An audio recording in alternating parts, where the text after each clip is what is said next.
I don't see that the Vols have an impressive body of work here, and I don't think they deserve to be 4.5 point favorites in the Swamp. I don't want to say a false favorite because they probably deserve to be a slight favorite, maybe something like 1.5. Volunteers have not won in the Swamp in Gainesville since 2003.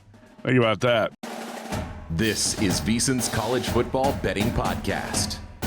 Welcome in another edition of the VSiN College Football Betting Podcast. I'm your host, Tim Murray. It is a special week. It's Hawaii in Town week. You know, we've been talking about Hawaii all season long, had our trip out there in week 0. Well, the Rainbow Warriors are in town. I will be there on Friday. Lots of people from VSiN will be in attendance for that game. We'll hear more about that game. Just a reminder, we do have Matt Youmans today. So a little switcheroo. Instead of Wednesdays with Wes, we will have Wednesdays with Matt and Brett Ciancia Pick 6 previews. Wes Reynolds, don't worry. I know a lot of loyal listeners love some Wes Reynolds. He'll be with me tomorrow. We'll be breaking down the full card, giving all our best bets out. So just a reminder there. Also a reminder, continue to hit, rate, review over at iTunes and Spotify. The numbers continue to be great all year. A testament to you guys. Do have some swag. I will be picking that up later this week from our friends at Rainbow Authentic. So I got to figure out the proper way to get that out to you guys. But looking forward to that, and much appreciated to our friends over at Rainbow Authentic. So we'll be having some swag here in a short amount of time. And a thank you to all of you who have continued to be loyal listeners all year long. And the YouTube numbers have been great. Every episode is up on YouTube, and continue to hit subscribe. I know we picked up a handful of new subscribers earlier this week, late last week. Let's get to 1,000. Let's do it. So much appreciated to all of you over there. All right, the housekeeping out of the way, let's get into the big news in college football. The new playoff rankings are out. And look, I'm going to just start with this simple thing. This is a betting podcast. This is not college football screaming podcast. So we are not going to get into the nitty-gritty of Notre Dame and Miami. Yes, you can roll your eyes and say, well, of course, the Notre Dame fan doesn't want to talk about the fact that Notre Dame shouldn't be ahead of Miami. I want to look at it from this standpoint. How do we bet this moving forward? How do we bet Miami? How do we bet Notre Dame? How do we bet any of these teams right now? What did we see change last night with the college football playoff rankings coming out? And honestly, the biggest shift that we saw was in the G5. And Adam Burke and I talked about this on Monday. And of course, my dopiness didn't bet it, because I said the best bet out there right now when it came to the G5 was Tulane to make the playoff at around plus 550. And what happened last night? Tulane showed up in the top 25. And here's the interesting thing, and we'll get to Notre Dame Miami here in a moment. But from a betting standpoint, the biggest move we saw last night was Tulane to make the playoff. It went from plus 550 down to plus 190. It was a steady mover. North Texas was odds on. They're now still the favorite at even money. So it's worth noting here real quickly, the American tiebreakers. The American tiebreaker, it all is based off the college football playoff rankings. If a team is ranked in the top 25 of the college football playoff rankings and they're tied for first, which Tulane currently is, guess what? They're getting into they're getting into the American Championship. If only one team is ranked and the rest are not ranked, that would lead to computer tiebreakers. And from my understanding, I don't think the computers love Navy all that much.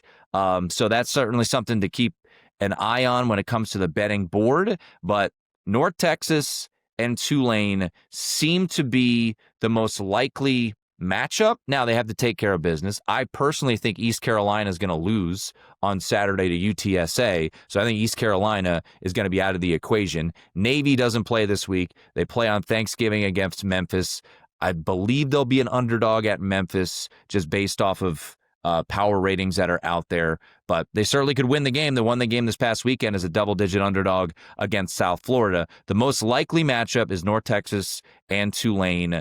I don't know who would host that. I think North Texas would, but I'm not positive on that one. So the one that got hurt from a G5 standpoint. And of course, on Saturday night, I'm sitting there watching the betting board, and I'm thinking, does James Madison have a shot to get in?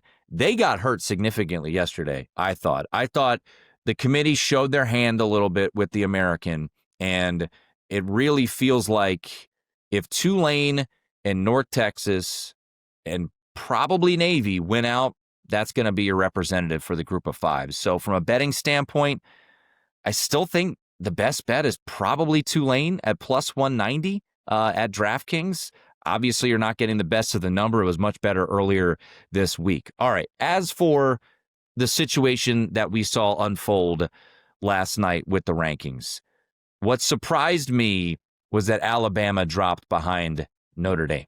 And I have an Alabama ticket to make the college football playoff. We also have a Notre Dame future from earlier in the season that has aged well. Didn't age well the first two games. But I look at Alabama, and I think if you're an Alabama fan, you've got to be pissed. And I understand that there are a lot of upset Miami fans. Well, the team that should be the most upset, in my opinion, is Alabama. Alabama has wins over Georgia, Tennessee, Vanderbilt, and Missouri, all ranked in the committee's top 25. Notre Dame currently has one win over a top 25 team now. They destroyed Pitt, who was ranked last week, and because of that domination, Pitt got booted out of the top 25. Pitt beats Georgia Tech this week. I would imagine the Panthers are back in the top 25. But Alabama sitting there at 10, if I'm a Crimson Tide fan or a Crimson Tide backer, I'm frustrated that they dropped as far as they did, considering the postgame win expectancy was 95% for their loss to Oklahoma. Oklahoma deserves to get credit for the win and deserves to be ahead of Notre Dame, in my opinion. But that's where we sit right now. I got a text yesterday from a buddy of mine, a Notre Dame fan, and he said, what's the doomsday scenario for Notre Dame? And is it something we should look at from a betting standpoint? We talked about this briefly on Monday, but I wanted to dive into it a little bit more. So you got the Miami situation. I want to read you kind of the quote that was circulating out there regarding Hunter Yurchek, the committee chair of the College Football Playoff Committee, and the Notre Dame Miami situation. He said that they have not been compared to each other because they're not close enough to each other in the rankings. And he mentioned that Miami has 2 losses to unranked teams. Notre Dame has 2 losses to teams in the committee's top 13. Obviously, as we all know, one of those losses was to Miami. We're not getting into that. But yes, Miami is being dinged for their 2 losses to Louisville and SMU. Those 2 teams play each other this week. So one of those teams is going to have 4 losses come the end of this weekend. But I think looking at the current market, and Notre Dame being around minus 2,500 to minus 3,000 to make the playoff, should they be a favorite to make the playoffs? Yes, of course. But looking at the top 10 and a pretty logical scenario, the teams that you're looking at ahead of them, Texas Tech, they win out, they're in. Now, you could talk doomsday scenario if you want and say, what if Texas Tech loses in the Big 12 championship game? Possible. I think unlikely, but certainly possible. Would Texas Tech with 2 losses get in over Notre Dame with 2 losses? Debatable. I don't know the answer to that. I want to look at 6 through, we'll call it 13. Ole Miss, 1 game left. They got Mississippi State. They'll be a favorite on the road at Mississippi State. If you're talking about banking a 12-1 ticket on Notre Dame to miss the playoff, Ole Miss wins out. Beats Mississippi State, they're in. They're ahead of Notre Dame. Oregon, what if they win out? USC, they're around a 10-point favorite this weekend. They'll be a favorite next weekend at Washington. Oregon wins out. They're 11-1. They're in. Oklahoma, Missouri this week. LSU, both at home, favored in both games. They win out. Here's the unique wrinkle with the current rankings. Alabama, they have a FCS opponent this weekend in Eastern Illinois. Then they play Auburn, where, by the way, kind of a short line there, only 5.5 at FanDuel. And then they have the SEC championship game if they beat Auburn. If they lose to Auburn, they're out. Don't have to think about it. Then Miami has a better chance of getting in. For Alabama, if they were to win the SEC championship game over Texas A&M or Georgia, they're going to jump Notre Dame, and they're probably going to get a bye because they're going to be the SEC champ. So that leads me to the scenario of Notre Dame versus Miami. And I know this has been a big topic, and I want to speak to this more of what could come of this scenario and why I'm looking at it as a situation where it's not just blindly Notre Dame should be ahead of Miami, Miami should be ahead of Notre Dame. I think if Miami continues to play like they did last week, which was in dominant fashion over NC State, a common opponent that Notre Dame has, that's where things could get pretty interesting here. So Miami plays Virginia Tech this week on the road, where they're, I think, a 17.5-point favorite. And then next week they play Pitt.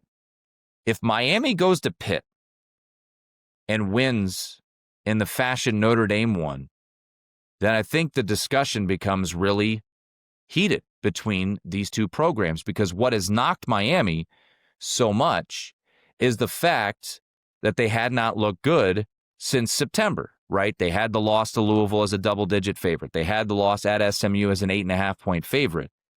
If they are to get back to September form, which included the win over Notre Dame, the dominant win over South Florida, the win over Florida and Florida State, which doesn't look all that great, but whatever, then I think the discussion starts. So I do think if you're looking at a long shot, I think Miami still is very live to get into the playoff. I bet them at around plus 470 last week. They're down to around 3-1 because a couple things could happen and they certainly could get into the discussion. And I think I'll just sum it with this, and this will be kind of my only thought regarding this situation from a college football fandom standpoint. I want both of them in because I don't want any other team from the ACC. And what's frustrating about this whole situation, and I get it, if I were a Miami fan, I would be pissed. But what's frustrating about the whole situation, to be honest, as a college football fan, removing my Notre Dame fandom and everything else, is that Miami's the best team in the ACC.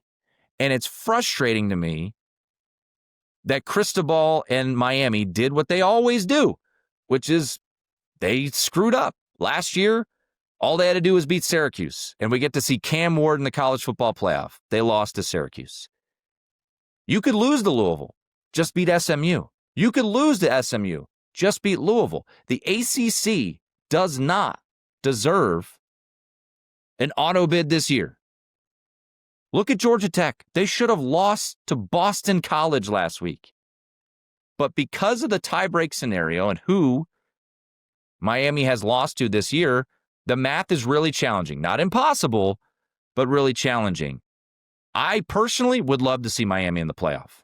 And I would love to see Notre Dame in the playoff. Why? Because they're the two of the 12 best teams in college football. I don't have any interest of Georgia Tech or Virginia or SMU being in the college football playoff. I want Miami in the playoff because they're better than everyone in the ACC, but unfortunately, in the Cristobal era, they continue to do this. And it has led to this discussion, which team should get in, and the discord out there. All Notre Dame fans think Miami sucks, and they've gotten worse. Every Miami fan has said Notre Dame has beaten however many Power 4 teams and whatever.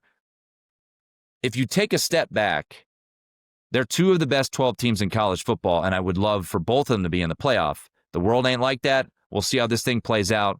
Notre Dame 12-1 to miss the playoff. There is multiple doomsday scenarios out there where the Irish ultimately miss out on the playoff. All right, real quickly, I wanted to run through some situational spots because we usually do that with Wes Reynolds on Wednesday. He'll be joining us for the full breakdown, as mentioned, on Thursday. Matt Youmans coming up on the other side of our break here. But, you know, I love to look at the situational spots. So a couple of sandwich spots for this week. And this one, you might have to grow some chest hair in order to play this one. Georgia laying 44 against Charlotte. Last week, what a performance from the Georgia Bulldogs. And we'll talk to Brett Ciancia about that performance and how it graded out amongst games this year per his game grader model. But you kill Texas, and then next week you play Georgia Tech, a rematch of last year's 7 overtime thriller in Athens. That game's going to be played in Mercedes-Benz Stadium. and you're a 44-point favorite. There was a great nugget from Stuckey earlier this week. Kirby Smart, 0-15 against the spread as a favorite of more than 38 points. Do you have the manhood to take to take Charlotte, who is just dreadful? They are so bad this year. Can you do it?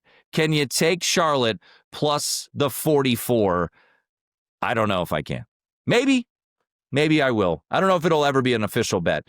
The other game is Baylor taking on Arizona, and I wanted to do the simple math equation here as I go through my notes. So Baylor is a 7-point underdog at Arizona, and Arizona, very impressive last week, getting the win over Cincinnati on the road, and next week they get the Territorial Cup where they try to avenge the 49-7 loss to Arizona State. Arizona does not have a chance to make it to the Big 12 championship game. They are bowl eligible. So this spot seems a little sleepy. Now, the question you have to ask is, where's Baylor's head at after they've kind of seemingly fallen off the map here? They did have some empty calories last week in the loss to Utah. They put up some big numbers, 563 total yards. Sawyer Robertson threw for a ton of yards in that game. But I wanted to do the simple math equation. I did this last week with Navy and USF, comparing the lines for the two games those teams played at North Texas. So we got the math equation again here. October 25th, Baylor played at Cincinnati.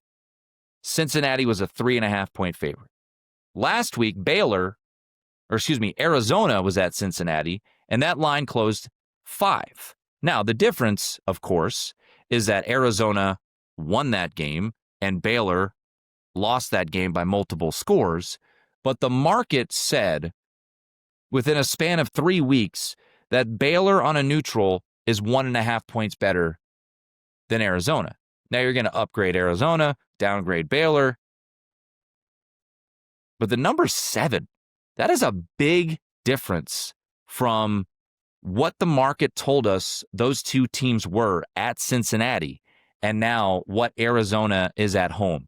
I think this number is a bit inflated, and I do think this is a tricky spot for Arizona coming off the big win and with Arizona State on deck. Couple of letdown spots this week. Where's South Florida's head at? After losing last week to Navy, they're not going to make the college football playoff.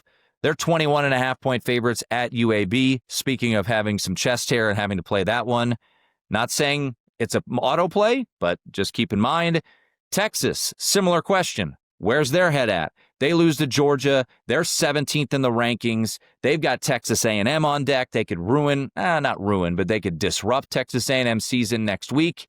They got Arkansas coming to town. Arkansas, I can't quit Arkansas. As I stated last week, I'm Tim Murray, and I have an Arkansas problem, and thankfully there was a late slide down in that game against LSU in which we were able to get the cover as my man Harlem Berry sliding down and getting us the cover there for Arkansas. But how about Arkansas real quickly, looking at some of their post-game win expectancies? Arkansas, according to SP Plus and their second-order wins, should have 5.62 wins. They're 2-8.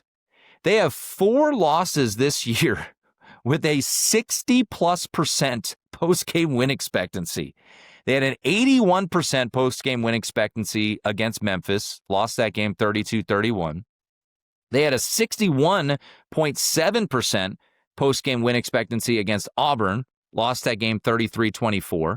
74.2% post-game win expectancy against Mississippi State, blew the fourth quarter lead, as I recall very well, and lost 38-35. And then last week, they actually had a post-game win expectancy of 64% against LSU. Are they just done, or are you going to get another fight from Arkansas? They have not lost by double digits in the SEC this year. The only loss they've had by double digits was against Notre Dame when they lost 56-13, and that ultimately led to the firing of Sam Pittman. 2 other letdown spots. Duke, similar to Texas and South Florida, where are the Blue Devils' heads at? Duke laying 7 at North Carolina. I bet North Carolina +7. And then Oklahoma hosting Missouri. coming off of a amazing win. Now you're sitting there at 8. You're taking on Mizzou at home. Sleepy spot. Something to keep an eye on there. Missouri, obviously, the quarterback situation is one that we have to also keep a close eye on regarding Bo Pribula. I doubt he plays. Probably going to be Zollers again. Will Missouri be able to have success on the ground? Probably not going to run for 3 bills like they did last week for Ahmad Hardy against Mississippi State, but that is a massive letdown spot for Oklahoma, and certainly could look at the Missouri Tigers in that one. We'll talk about a look-ahead spot with Youmans in Michigan and Maryland. 2 other games. Ohio State, 31.5-point favorite against Rutgers. Got to imagine Carnell Tate and Jeremiah Smith probably don't play in that game with Michigan on deck and the Big Ten championship against Indiana. And then Washington, Jekyll and Hyde team on the road this year. They're a 10.5-point favorite on the road at UCLA. They host hated rival Oregon the following week.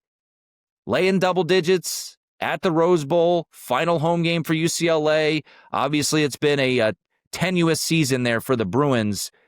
I got to know the status of Nico in that one before I play it, but I could be interested in the Bruins. All my best bets coming tomorrow on the VSiN College Football Betting Podcast with Wes Reynolds, Matt Youmans in just a minute or two. But just a reminder, a shout out to our friends Rainbow Authentics are in town. I'm going to be jumping on with my friend Koo on Hawaii Sports Radio on Friday from Stadium Swim. But all our VSiN College Football Betting podcasts this year have been brought to you by Rainbow Authentics, the official source of game-used apparel, autographs, and trading cards for all of your favorite Hawaii student athletes. Beyond memorabilia, Rainbow Authentics is committed to supporting the community. Their mission is rooted in empowering student athletes and coaches, strengthening local programs, and giving back to Hawaii with pride. With that exclusive custom gear, Rainbow Authentics helps you look your best every single game day. RainbowAuthentics.com is where you can check out all of their gear. And like I said, some giveaways coming on the podcast, courtesy of our friends at Rainbow Authentics. And if any of you are in the Vegas area, I know this is last minute, but if you're in the Vegas area, we are doing a watch party at Circa on Thursday night for the Hawaii-Arizona State basketball game. That tip-off is at 9 Pacific, so I know last minute, but if any of you are around the area, want to hang out, get some swag from Rainbow Authentics, come on out to Circa as we'll be hanging out and watching Kanoa Leahy, my guy, call the game between Hawaii and Arizona State. All right, quick break. When we come back, we'll talk some Hawaii, UNLV, and other best bets from Matt Youmans, the old swap-a-roo this week. Matt on Wednesday, Wes on Thursday. Youmans up next. It is the VSiN College Football Betting Podcast. All right, a little switcheroo this week as Matt Youmans joining us on Wednesdays. We don't get the same name like Wednesdays with Wes. What a creative name that I thought of to have Wes Reynolds join us on a Wednesday. But we're going to have Wednesdays with Matt. Brett Ciancia will join us here in a little bit. Matt, you will be on assignment, heading on the road here in a little bit. But it gives us maybe a little bit more time to break down a game that, as you could tell from the garb that I'm wearing, I'm excited. Hawaii and UNLV Friday night. This game will be on FS1, 10:30 Eastern, 7:30 Pacific time. And we've seen this number kind of bounce around a little bit. Still 3s out in the market. There was a 3.5 at a couple of shops for a while, but those have gone away. You're starting to see some over money come into the market. But if you want over, 64.5 still out there at DraftKings. If you want the 3, plenty of shops still have the 3. What do you make of this spot with the Rainbow Warriors coming to the 9th Island to take on UNLV Friday night? Well, disappointed I missed the 3.5. I was surprised I was out there. I know Circa had that a couple times briefly, but I did not get it. I got Hawaii +3, over 64.5 is a total. You and I have been talking about this total for a while when you watch UNLV's defense break down so often. And if you look at UNLV in most of the major defensive categories, ranked 100th or worse. And I think Micah Alahado's and his talented group of speed receivers are going to take advantage of this. I'd be really surprised if they don't. Over the last 5 games, Hawaii's 4-1. Alahado 358.8 yards per game, and Hawaii 39 points per game over that stretch. So This should be a Hawaii offense is really going to stretch the UNLV defense, and I'd be surprised if that's not the case on a Friday night. You're going to be out there. I'm going to be in the Bahamas. This is the first time, really, I'm not going to be in Vegas for a football Friday night in years. I can't even remember the last time, but like I said, I got to leave town for my mom's 80th birthday party. She only turns 80 once, Tim, so I'm not allowed to skip this trip. So I go to the Bahamas this week. I'll be back on Saturday, then a quick trip to Maui for the Invitational. I wish I could be out there Friday night for this game, but you and I have been talking about this game for a while, and I think it's going to be a good one. Should be entertaining. Look, you don't have to worry about rain this time. The last two games I've been at, San Diego State, Hawaii, and Boise Aztecs, it rained all night, rained for hours, and you got perfect conditions, a fast track in Vegas, and I don't see why this game should not be high scoring unless you get quarterbacks who are throwing picks, if you have long drives and empty possessions, missed field goals or things like that. But UNLV's 8-2. 5 of those wins are by one score. You can live on luck for a long time. Look at the Chicago Bears. They're doing it too. But eventually that luck's going to run out. And I think Hawaii is the better team on both sides of the ball. Hopefully they show it Friday night. Hawaii's also off a bye. I think the bye is going to be a good thing for them this time. And with UNLV off that 2 overtime win against Utah State, where the Aggies should have won the game. They missed a couple of field goals they should have made. I think the situation, everything sets up well for Hawaii and the over. Yeah, no, a lot of that, I echo those sentiments. We'll talk more about it tomorrow as well. But you look at the way Timmy Chang's running this offense right now, Matt, and, you and I got to see him up close and personal week 0, and the offense is humming right now. Everyone's healthy, which I think is massive. You saw early on Mike Alejado being a little bit dinged up, and Pefeli Ashlock. I was talking to our buddy Mike Kawazoe on Wednesday, actually on Tuesday at Circa, as he's in town for the game, and he said, look, Pefeli Ashlock kind of sets up everything for this offense at the wide receiver position. So can't wait to see it. Curious to see how many stops Hawaii will be able to get, but it should be a really fun one. Probably a really good game to live bet too, Matt, because of the potential swings in this game. We'll run through the rest of your best bets, Matt, on Saturday here in a moment. But the big game of the week is USC and Oregon. Oregon coming in at number 7 in the late-off playoff rankings. They win out. They're in. They're going to host a playoff game. Their lone loss, of course, coming to Indiana. But they've got to take care of business down the stretch. They've got USC this week, and then they wrap up on the road against rival Washington. What do you make of this spot this week where you're seeing 9.5 right now on Wednesday? We've seen some double digits show up. We know Lincoln Riley has struggled on the road. Do you think the struggles continue for the Trojans up in Eugene on Saturday? I do. You're talking about an 8-2 USC team that's 8-2 is probably what the Trojans deserve to be. But look, they had a tough loss at Illinois in a game they easily could have won. Tough loss at Notre Dame. They're right there to win that game in South Bend. So this USC team's pretty good, and I thought they were going to be better than most expect this season. But where does Lincoln Riley have his issues? Definitely on the road. And I think they're going to run into an Oregon Ducks team here that's well prepared, and it's probably a little bit stronger on the offensive and defensive lines. And, if you think back to the Indiana-Oregon game, that's the one time where I've seen Fernando Mendoza, at Oregon and Penn State, didn't look very good for long stretches of the Penn State game. But at Oregon, remember, Mendoza threw the pick 6, and it looked like all the momentum had shifted, and the Ducks were going to take control, you thought, at that point, and probably win that game. And that's what impressed me most about Indiana, is that the Hoosiers were able to overcome that and come back and win. But this Oregon team is really good at home, and Riley has not been very good on the road. And he's got a quarterback in Jaden Mayaba who a lot of times puts the ball up for grabs. He's got a couple of really talented receivers, Mekhi Lemon and Jacoby Lane. And a lot of times you just want to let those guys make a play, throw the ball up and let them make a play. Well, if he does that too often against this Duck defense, they're going to make him pay. So both these teams, ironically, Tim, as you pointed out in the show last night, are off games against Iowa, ugly games against Iowa. Ducks in Iowa City pulled out in a late field goal, and then the Trojans in L.A. last week in the rain, and they find a way to come back from a 2-touchdown deficit and win it. I was going to play Oregon here at 7. That's why I was hoping for 7. You always can't get what you wish for. And this number is more than 7. I'm going to leave it alone. I might have Oregon on some sort of money line parlay or something like that if I can find a price around 325. But I don't want to lay the points. I think Oregon is probably going to win this game by 10 or more. But this is typically not a game, not the price range I like to play.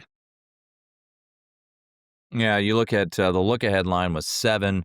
It's out to 9.5, as you alluded to, even touching 10 at a couple of spots. One other game I just want to get your thoughts on before we get into your bets for the week is Missouri and Oklahoma. You know, we talked about this game on primetime last night as a letdown spot for Oklahoma. And now all they got to do, Matt, win out, and they're going to be hosting a playoff game more than likely. They've got Missouri and LSU both at home. They were fortunate, but they got the win nonetheless, despite a wild discrepancy in yardage.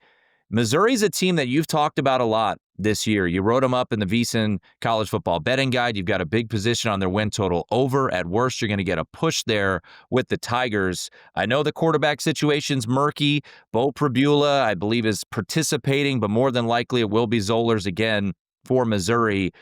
Do you think Missouri's a live dog here on the road in Norman on Saturday? I do. And it has a lot to do with the spot and the Sooners win at Georgia. Sooners win at Alabama over the weekend. Because anytime you have a big win like that, you have to be careful of a letdown. I know every coach will tell you the same thing. After a big win, beware of the letdown the next week. And I'm sure Brent Venables is talking to his guys all week about this. You can't be thinking about the Alabama win. Focus on Missouri. It's a lot easier said than done. I think maybe the first half here, you look at Missouri too. This is what I'm considering. It's not going to be on my best bet list for this podcast today, but I'm definitely considering this. So Missouri, like you said, over 7 was my best win total play. And I was starting to sweat that a little bit before last week's game against Mississippi State, especially when I saw the Bear, Chris Felica, picked Mississippi State. But Missouri took care of business in that game. Matt Zollers, the freshman quarterback, who stepped in and looked pretty good against Vandy and then looked awful in his first start. He looked better. I thought he looked a little better last week. And Missouri's defensive front is nasty, by the way. So this is kind of what I like about Missouri. And I like Bo Pribula, the quarterback, who transferred from Penn State, but he's been out for a while. That's one thing you hope doesn't happen when you bet a win total. Like you said, I've at least got a push here. So Missouri's defensive front, Ahmad Hardy, a running back who might be the best in the SEC. If you can run the ball and you got a great defensive front 7, you're going to have a chance to win a lot of games. You're just going to need a quarterback to come through. So that's going to be the key for this game, Tim. Can Matt Zollers do it on the road against this Oklahoma defense and Brent Venables, who's an outstanding DC? That's the part that concerns me the most. I don't know if Zollers is going to be able to make the plays to help Missouri get over the top and win this game. But I will take a look at the Tigers here. First half and maybe something for the game, because I think Sooners are in a vulnerable spot after the big win at Alabama. Well, let's get into your best bets, and let's stay in the SEC, Matt. Florida and Tennessee. Last week, Florida, if you looked at the line against Ole Miss, it was wild. It got as high as 17 last Sunday, closed around 11.5, and ultimately the steam, at least the late steam, was accurate on the Florida Gators. You wonder, hey, has this team quit? And we didn't see quit. They were winning going into the fourth quarter, and now they're at home. Night game in the swamp, Matt. They're catching 4 against Tennessee. And I'm not going to say this is a look ahead for Tennessee because, it's a rivalry in itself, but they do have that big game against Vanderbilt next week as well, where they're hosting the Commodores. But what do you make of this spot here? Florida catching 4 at home against the Vols.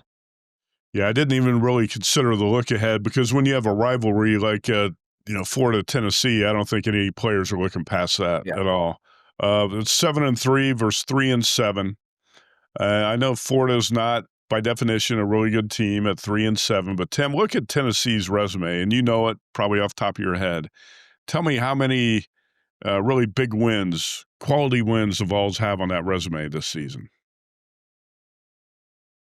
Not many. Kentucky? A Kentucky game is They the lost most to Georgia. right. Yeah.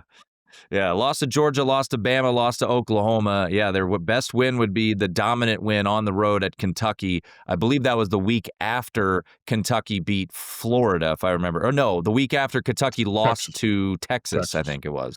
Yeah, Yep. I think they were catching Kentucky. I thought at a good time off that overtime loss to Texas, where Kentucky probably should have won that game.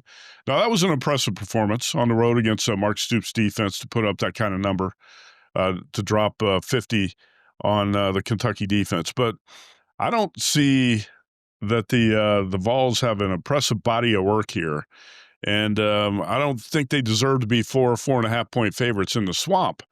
Um, I don't want to say a false favorite because they probably deserve to be a slight favorite, maybe something like 1.5, which is what I made the number on this game. Um, Volunteers have not won in the swamp in Gainesville since 2003. Think about that. Billy Gonzalez is the interim coach for Florida, and I do think these players want to play for him. They want to win for him. It's the first home game, first true home game in over a month for Florida. Urban Meyer is going to be honored. It's going to be a big day for Florida football, and I think you're going to see an A+ or an A type of effort from this Florida team. We questioned, did the Gators quit in that loss at Kentucky? They came back and played well against Ole Miss, Tim. They led that 24-20 going into the fourth quarter, and if not for some officiating help for Ole Miss, Florida might have won that game. But DJ Lagway is getting one of his star receivers back this week. They're getting another starter back on defense. I talked to Brian Edwards down there in Gainesville, and Brian is he's a Florida guy, but he's not always pro Florida because, as you know, as being a Notre Dame guy, sometimes you're more critical of your favorite team. But I told him, I said, I got a good feeling about Florida this week.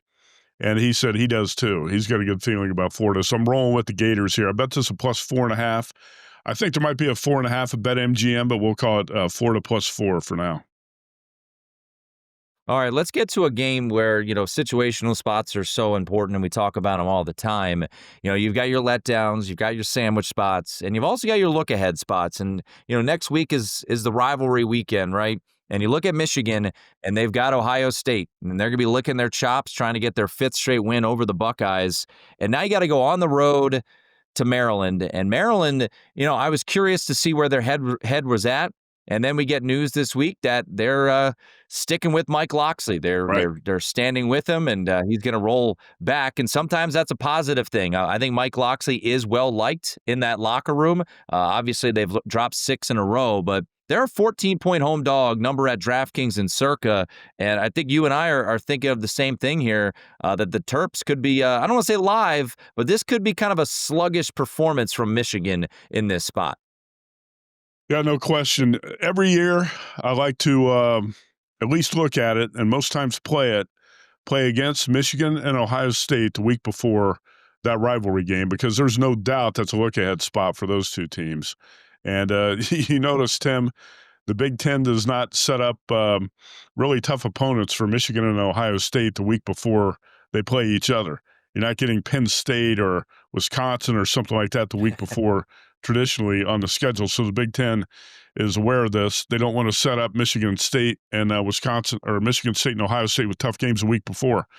Bryce Underwood, I thought he looked a lot better last week in the first half. He still tries to rocket every pass to a receiver, whether it's, even if it's a short 5-yard play. But he had 2 interceptions that allowed the Purple Cats back into that game, and that was a tough one. Not saying that Northwestern deserved to win it, because they probably didn't, but I had Northwestern +13. I had Northwestern on the money line, and you lose that game on a late field goal, 24-22.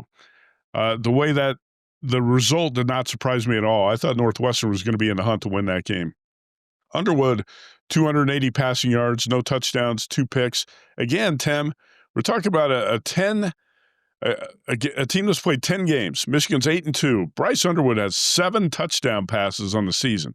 You don't have a lot of playmakers on this offense. Don't forget, it's Justice Haynes, the leading rusher. I talked about this last week on the pod. Justice Haynes is out. He had foot surgery. He's hoping to come back for the Buckeyes game. Jordan Marshall is a pretty good back. He went for 142 yards on the ground against Northwestern. I read a report that Marshall might not play in this game against Maryland this week. So the key is, can you find enough value in the underdog here to play it? And I think what you said about Mike Locksley is the key. If Locksley had one foot out the door, if it looked like he was going to be fired, this team might quit. I would not play Maryland here. But Locksley's coming back. I think he's a player's coach. You got to think that a lot of these guys like him, want to play for him. And there's 14 out there at DraftKings. Give me Maryland plus 14. The basis of this is obviously wanting to play against Michigan and Ohio State and look-ahead spots. Yeah, no doubt. And, earlier in the season, you had a couple devastating blown leads by Maryland at home, Washington, Nebraska, UCLA. The last couple of games haven't been pretty, but I think you're going to get a decent effort from them the last two games, as I think a bowl would matter to them, and certainly they'll be a favorite against Michigan State next week. All right, two more, Matt, before we let you run, and let's go out west. We got two late-night games. We'll start with the your classic ACC rivalry, Matt, 7:30 Eastern, Stanford and Cal. You know, when you think ACC, you think the game between Cal and Stanford. Across the board, 3. If you want to play a juiced up 3.5 at time of record, looks like FanDuel has that. Look, Stanford has been playing pretty well in the role of the underdog, and who the hell knows what to expect from Cal. And Matt, is Cal maybe a little inflated because of that win against Louisville 2 weeks ago?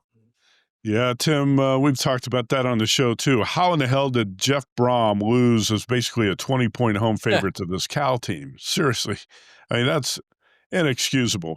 Cal's not that good, and that's been proven over time here.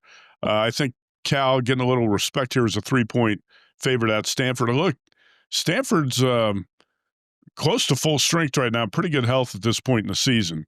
They did switch quarterbacks. Gil Bronson went to the bench in the game at North Carolina, and they switched to Brown, Elijah Brown, who was a 6'2", freshman from Southern California.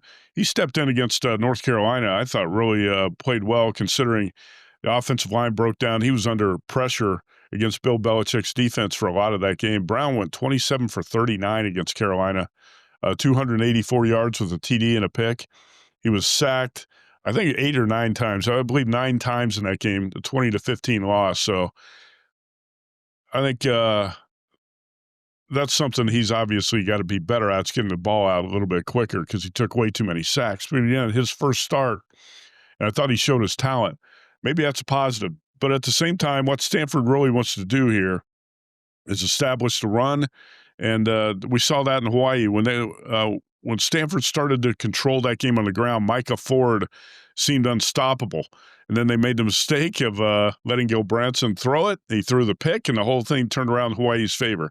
I think Micah Ford's going to be a workhorse in this game for the Cardinal. He had 17 carries, 68 yards against North Carolina.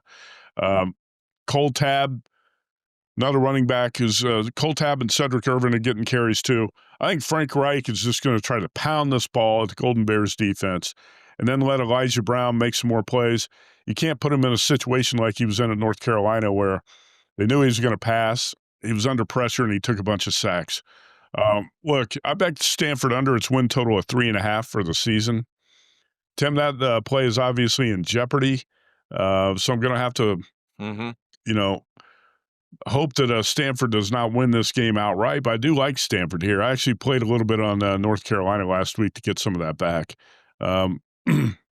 But let's see, it's 4 losses in the last 5 games. Stanford's 3-7. Home game against Cal is definitely winnable for the Cardinal. And then the home finale against Notre Dame that you're probably going to be at, the late kickoff, Saturday, November 29th, 7:30 p.m. on ESPN. You going to be there? I will not. No? I will be watching on TV. I will not be there. No, well, I thought about it, but I will not be there. The win total, whatever, at this point, if I lose it, so be it. But I'm playing Stanford here +3. I think Stanford's got a real shot to win this game.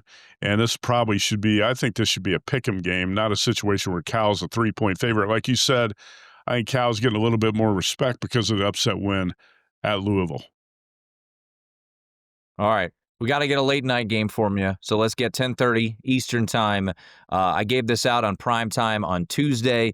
We've got a lot of commonality this week, and we'll run through my official plays tomorrow on the podcast. But let's go Utah State, Fresno State. Right now, if you like the favorite, you can get a 2.5 out there with Fresno. If you like the dog, you could take Utah State +3 at DraftKings and the Westgate Superbook in Las Vegas. What are you doing with Utah State at Fresno?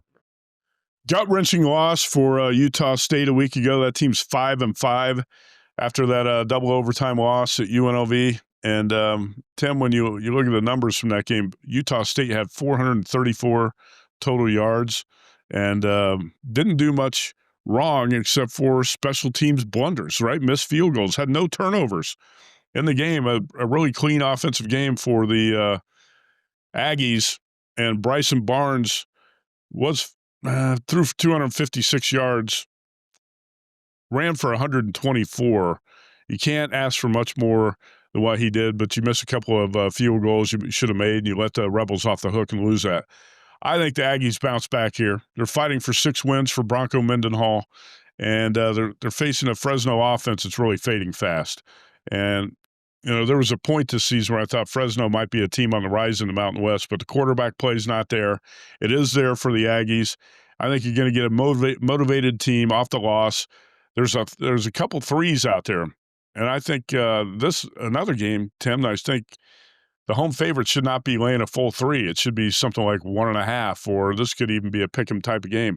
I expect Utah State to win this. I think you do. I think you do too. But I'll take the +3 as an insurance policy.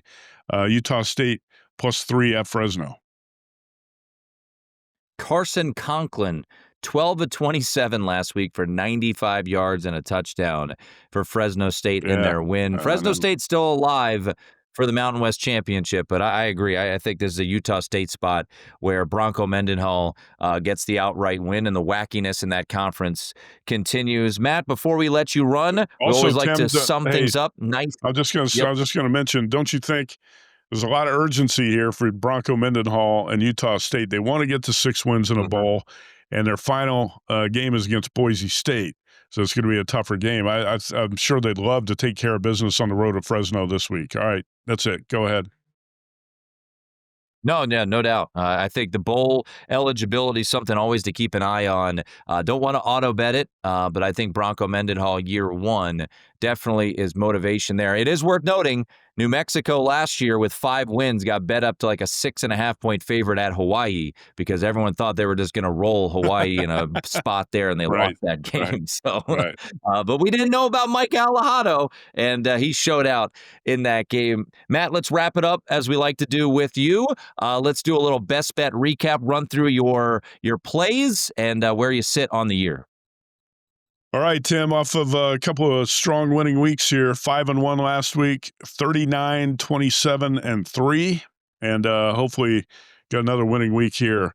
Hawaii +3, Hawaii UNLV over 64.5. That game's Friday night in Vegas. Maryland +14, Florida +4, Stanford +3, and Utah State +3. I'm going to roll with those 6 plays for now. I'll tell you what, as the week goes on, I'm starting to like more and more games on this card, and I know you're going to have probably a deeper list of best bets, and some of those you mentioned on the show Thursday night I like as well. But I'll roll with those 6 for the podcast for now. All right, 11-3 over the last 2 weeks. You've been rolling. Let's keep it up. Much appreciated, Matt. Safe travels. Wish Mama Youmans a very happy 80th birthday, and we'll talk to you next week. All right, you bet. Thanks. There he is, Matt Youmans. Quick break. When we come back, Brett Ciancia of Pick 6 Previews. It is the VSiN College Football Betting Podcast. And as always, welcoming in Brett Ciancia, Pick 6 Previews, Pick 6 Plus, one of the go-to essentials each and every week for me, taking a look at the week that was, looking ahead to the upcoming week. And Brett, what we like to do, taking a look at what you put out there from Pick 6 Plus, is take a look back at the week that was. And, we get the new batch of rankings. Oklahoma jumps up to number 8, and I think deservedly so. You go on the road, you get a big win over Alabama, but something we talked about on Monday, just looking at some of the post-game win expectancies, on this particular game. Look, got to give them credit. They got the win, but you kind of are in line with, Bill Conley with some of the numbers not really adding up on the Oklahoma win over Alabama. Yeah, thanks for having me on, Tim. And absolutely, I agree. And it's twofold. I think first, you got to credit Oklahoma. All that matters at the end of the day is a score on the scoreboard. They won the game outright, 23-21 in Tuscaloosa. So credit there. They are deserved to be a projected playoff team right now. But if you're looking at it from an advanced stats perspective, a forward-looking perspective, power ratings-wise, Alabama had the better game. It's one of those rare cases where in my game grader formula, the losing team had the better grade. It's because they outgained them by 200 yards. They came up small in the red zone, unfortunately. Missed a field goal. Oklahoma hit a 53-yarder, Tate Sandell. And then really the name of the game in this one was turnovers, and timely turnovers too. That 87-yard pick six is one of the highlights of the season for Oklahoma, and that really flipped the ball game. So, it's one of those things. You credit Oklahoma. If they play this game 10 times, I think Alabama wins it 8 out of 10 or 9 out of 10. But the one that counted was the Sooners win. Now that muddies the water a little bit for this playoff field. And now I think you have Oklahoma projected in there if they were to go 10-2, sharing a spot with Alabama. So it's a crowded field because of that result. Yeah, there's no doubt. And, I opened up the podcast talking about that situation, and you think to Alabama being behind Notre Dame, and if they win the SEC championship, they certainly would jump over Notre Dame. So it's going to be fascinating to see how it all plays out. And once again, to your point about Oklahoma, this tweet from Jim Dunaway over the weekend I thought was pretty fascinating. These are the scoring drives: 23 yards, pick six, 31 yards, 41 yards, 22 yards, and they get the win. But it's a huge win, one of the biggest wins of the year, no doubt. I wanted to stay in the SEC. We'll circle back to Oklahoma here in just a moment because their game against Missouri, I think, has a lot of us interested in how that game plays out. Is it a letdown spot for Oklahoma? But it feels like Georgia is kind of rounding into form at the right time, right? They're done with SEC play. They play Charlotte this week. Then next week they get Georgia Tech in that rivalry game. I'm sure there are Georgia fans out there that would much rather have the 5 seed and play a home playoff game against North Texas or Tulane as opposed to having a bye and playing the SEC championship. But what did your numbers spit out, Brett, on their performance against Texas? And the one thing that I look at a lot, and I've referenced it on this pod a couple of times, is your game grade over the last 4 games. Where is Georgia at over their last 4 games as well? Yeah, thanks for bringing that up. I love my last 4 number because you look at the whole season, that's important too, but these teams are different than they played in August and September, and you want to look at a kind of a heat check, how they're playing the last 4 games, and Georgia is heating up at the right time, right into form, right ready for playoffs here coming up because you think back to September, they had a toss-up game against Tennessee. That was 44-41, that great overtime game.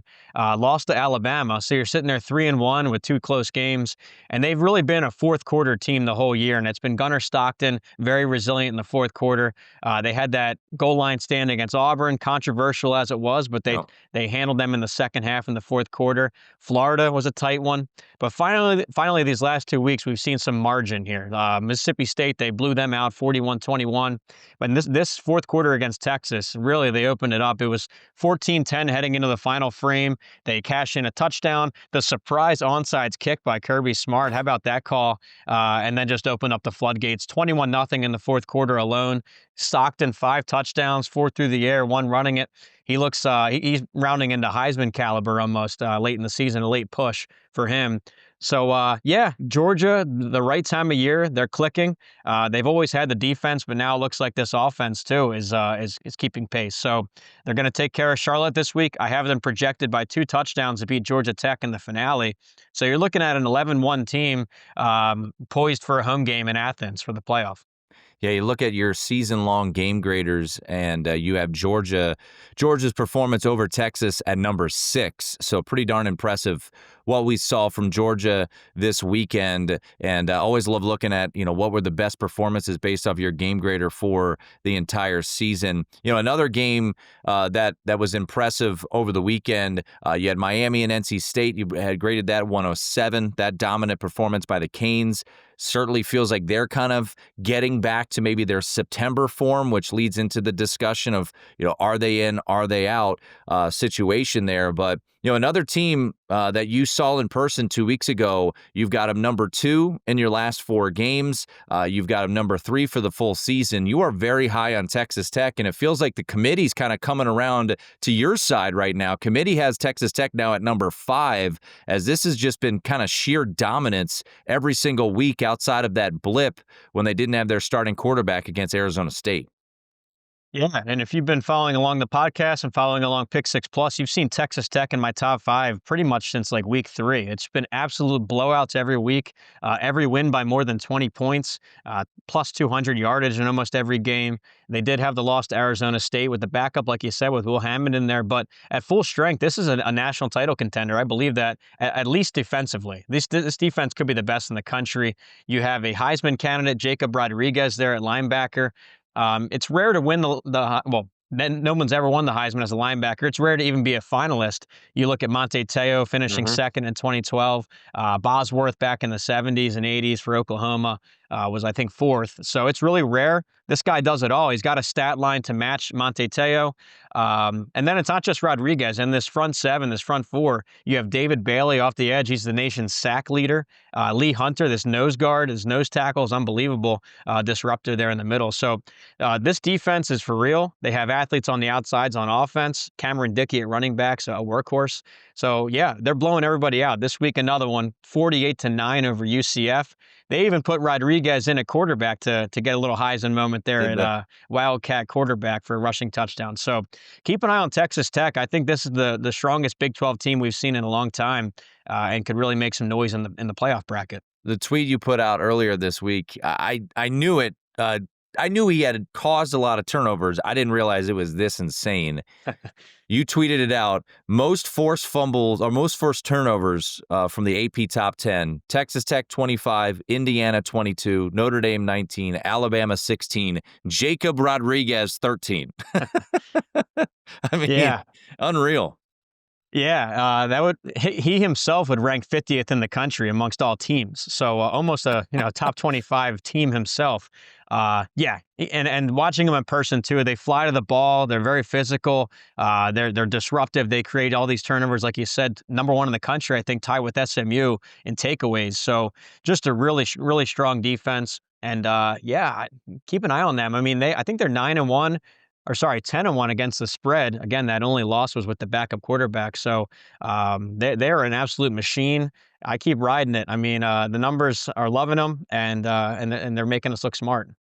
Yeah, I mean, the only bet I've placed on or against Texas Tech was the game that you went to when they played BYU, and really that score could have been more lopsided than it was, 29-7, the final score. And that's the one thing. You think about where these rankings are and what could cause chaos. I think it would be a BYU win in the Big 12 championship or a Utah win. Like if one of those teams, you really could get March Madness style bid thief type of situation. So something to keep an eye on there. But I want to circle back to Oklahoma.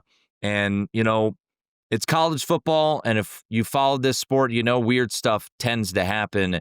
And Oklahoma, massive win. They jump Notre Dame and Alabama into the top 10. They're in the projected field. Right now, they would host a playoff game. But they got to finish this thing off. And they got an 11 a.m. local kick on Saturday against Missouri. And Missouri, of course, coming off of Ahmad Hardy's 300 rushing yard performance. What do you make of this spot on Saturday, Brett, with Oklahoma hosting Missouri? I talk about letdown spots. I certainly think this characterizes as a letdown spot here for Oklahoma. The question is, does Missouri have enough firepower offensively to pull the outright upset in Norman? This is the definition of a letdown spot. I mean, they went in there, had their win of the season, their statement win in Tuscaloosa. Now they're getting all the playoff buzz, and rightfully so. You still have to play Missouri. And what I like about Missouri is they really upgraded their roster again in the transfer portal. It's a couple years in a row now. I think 3 top 10 transfer hauls in a row. And you can say that, and you can look at it on paper. But when you see this team live and watch them, I mean, that's what 5-star transfers look like. It's the defensive line, these freaks in the trenches, receivers on the outside are emerging as number one threats. And Ahmad Hardy, we talked about him, the workhorse there. If he gets tired, Jamal Roberts comes in. He's just as physical. So, I saw a stat where Hardy, I think he's got 1,000 yards rushing after contact, something unbelievable like that. So, so they have their hands full here. This is not the Missouri of old. This is a team that can almost go toe-to-toe talent-wise with them. So, I think if you're the playoff committee, this might be their way out of a tough decision. They can get an upset here in Norman. I think it's going to be closer than that 7.5 spread. I have Missouri covering. I have it by about 4 or 5 points, Oklahoma. So some value with Missouri. The big question is at quarterback. And, Bill Prabula, it's still questionable whether he's going to return. They're night and day with him in or out. So last week they had everybody else step up, like you said, with Hardy at running back. They had 2 defensive scores on defense. So I don't know how much of that's going to be there, but I'd like Missouri to cover here, and this could be your upset of the week.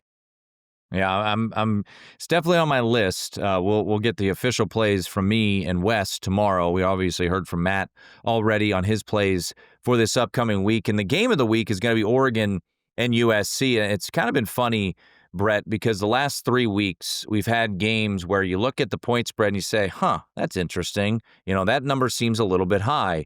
You look at Cincinnati going to Utah, the number was double digits. Utah wins and covers. BYU, Texas Tech, number double digits.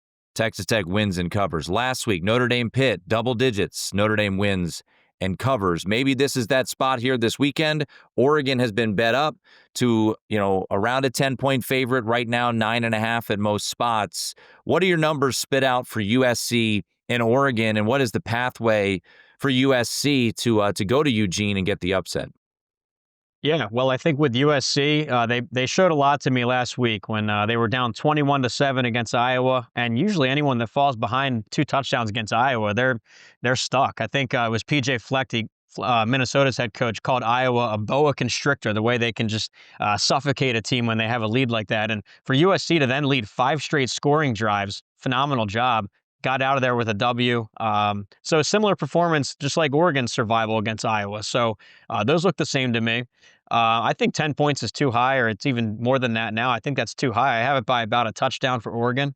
What I like in this game is 2 really elite offenses. Top 5 quarterback ratings with Dante Moore at Oregon, Jaden Mayava at USC. The difference might be on defense, where Oregon also has a top 10 defense to match their offense. USC has struggled at times defensively. So that might be why you're seeing a double-digit line. I still like USC to cover. Be wary, though, because they are 2-5 against the spread in conference play this year. So, a lot of that had to do with travel. For whatever reason, USC really struggles with these travel games. This time they're staying at least on the West Coast there. So I think that's mitigated, but I'm going to go USC to cover, and if they were to win outright, then you have a whole another bracket problem. I think USC might be in there for a bid and maybe knock Oregon out. So little playoff eliminator happening up here amongst old Pac-12 rivals. Looking at a game that's a similar point spread, and look, last week I thought Penn State would be emotionally drained going into that game in East Lansing, and they were able to pull away and win by 18 against Michigan State. So, I was impressed by what I saw from that Penn State team. You saw how, emotional it was post-game for the interim Terry Smith, and now they're back in their friendly confines in Happy Valley, taking on a Nebraska team. TJ Lateef, was fine in the win over UCLA, just a couple weeks ago. They're coming off a bye week here. Number sits at 9.5. There were some 10s out there earlier in the week, but Penn State, pretty hefty favorite here. What do you make of this spot here in your backyard? Yeah, this line jumped out to me. I thought that this was too high. First with Penn State, they finally got that monkey off their back. They broke that 6-game losing streak, avoided their first 7-game losing streak. Would have been their first in 100 years. So they got the W, a little bit closer than that final score would suggest. It's 28-10, but it was close late, and they got a couple late scores to beat Michigan State, a winless team in the Big Ten. They haven't shown me anything from the past game with Ethan Grunkmeyer. Katron Allen is heating up, their running back, but the defense is nowhere near as elite as we had forecasted. So if you're looking at the last 4 games number that we'd like to reference, Penn State checks in at number 39, Nebraska number 42. They're almost even in the last 4 games, almost even in the full season when you look at it. So I have this by about a field goal, giving Penn State some home field advantage. So 10 points seems really high, 9 points seems really high. I like the wild card factor of TJ Lateef because he did enough to show that he's competent against UCLA. He led 4 straight scoring drives to start the game. They got the win. But now you go into a bye week with mad scientist Dana Holgorsen. I think you're going to see some new wrinkles that Penn State's not ready for coming off this bye week. And he's going to be more confident now with 2 full weeks of first-team reps. So I think Nebraska's going to shock them and go in there and get the W, if not at least cover that 10-point spread. One game in looking at the last 4 game numbers in your stat packet that jumped out to me, I've already bet it. And look, I bet North Carolina last week. It didn't work out well. They, settled for a lot of field goals, had a couple of blocked as well. Wake Forest gets that late touchdown to maybe make it a little bit more deceptive there. I have a hard time kind of figuring out Duke this year. And, once again, I think letdown spots can happen after losses as well. And I'm very curious to know where Duke's mindset is after kind of having their hopes dashed. So, looking at the last 4 games, clearly Duke is not playing well per your game grader. What do you see in this matchup, UNC and Duke? Because I personally, even though Chapel Bill is out there watching co-ed cheerleading competitions that his girlfriend's a part of, I still like North Carolina here as a touchdown home underdog. Same here. And this one did pop out as well to me. I have Duke by about 2 or 3 points. So with that line at a full touchdown, I think there's some value with the home UNC. You're right about the last 4 because I think we still picture Duke as that high-flying September-October team with Darian Mensah lighting up the scoreboard and then still being in contention for an ACC spot. But now that the dust has settled a little bit, they're 5-5. They're out of the ACC hunt with some losses, some bad losses here. The UConn loss, UVA, they lost by 17. Really wasn't competitive there. If you look at the last 4, they're all the way down at 53rd out of the 68 Power 4 teams in the last 4 games. UNC is actually top 40. A little bit interesting there because they have a couple losses packed in, but close loss to Virginia. Remember, that was that 2-point conversion down at the obviously at the goal line to win. And then Cal, they lost by 3. So, I think UNC's turning a little bit of a corner. I'm not calling for anything crazy, but I think that they're a competent team, and Duke's just in free fall. So I agree with you there. I think there's some value with UNC. Rivalry game at home. I do think UNC still cares about a bowl game. They need to win out in order to get to a bowl game. They got NC State next week. All right, before we let you run, Brett, anything else jump out to you as we head into week 13 of the college football season? A random one that caught my eye was Arizona versus Baylor. And this is a Baylor defense that's just in free fall. They're really struggling. Dave Aranda's supposed to be this defensive guru. It just hasn't clicked at all. One of the worst defenses in the country. Just got blown out by 30 plus to Utah. And then meanwhile, Arizona, this is a team no one's talking about. They're 7-3. Noah Fifita already broke Nick Foles' passing record in school history there. And then it's really this defense that caught my eye. Top 10 in my numbers on defense, Arizona. Number 5 pass defense. And they're going up against the nation's passing champ, Sawyer Robertson. So I think Baylor coming off a physical blowout loss. I think Arizona is a little bit underrated here. So I see that sitting at 6.5 points. I think they win at home by more than a touchdown. So I like Arizona here over Baylor. All right, big one next week for the Wildcats trying to avenge a embarrassing loss last year to Arizona State in the Territorial Cup. Brett, always appreciated, sir. And once again, let people know how they can get their hands on Pick 6 Plus. Yeah, thanks so much. Pick6previews.com, Pick6Plus. On Twitter, it's Pick6Previews. Go check it out, a weekly stats and info package. Send me in your feedback. I appreciate all the listeners checking in. And if I don't talk to you next Wednesday, have a great Thanksgiving. All the followers and listeners, enjoy that Rivalry Saturday and Friday, my favorite days of the year. So thanks again, Tim, and have a great week. That's Brett Ciancia. Thanks to Matt Youmans as well for jumping in a little bit earlier. Just a reminder, Wes Reynolds tomorrow on the podcast. We'll run through the Week 13 card with Wes. Matt's best bets, we will re-air those as well tomorrow. But for Brett and Matt, I'm Tim Murray. Thanks to Wyatt and Ryan Hunter. This has been the VSiN College Football Betting Podcast.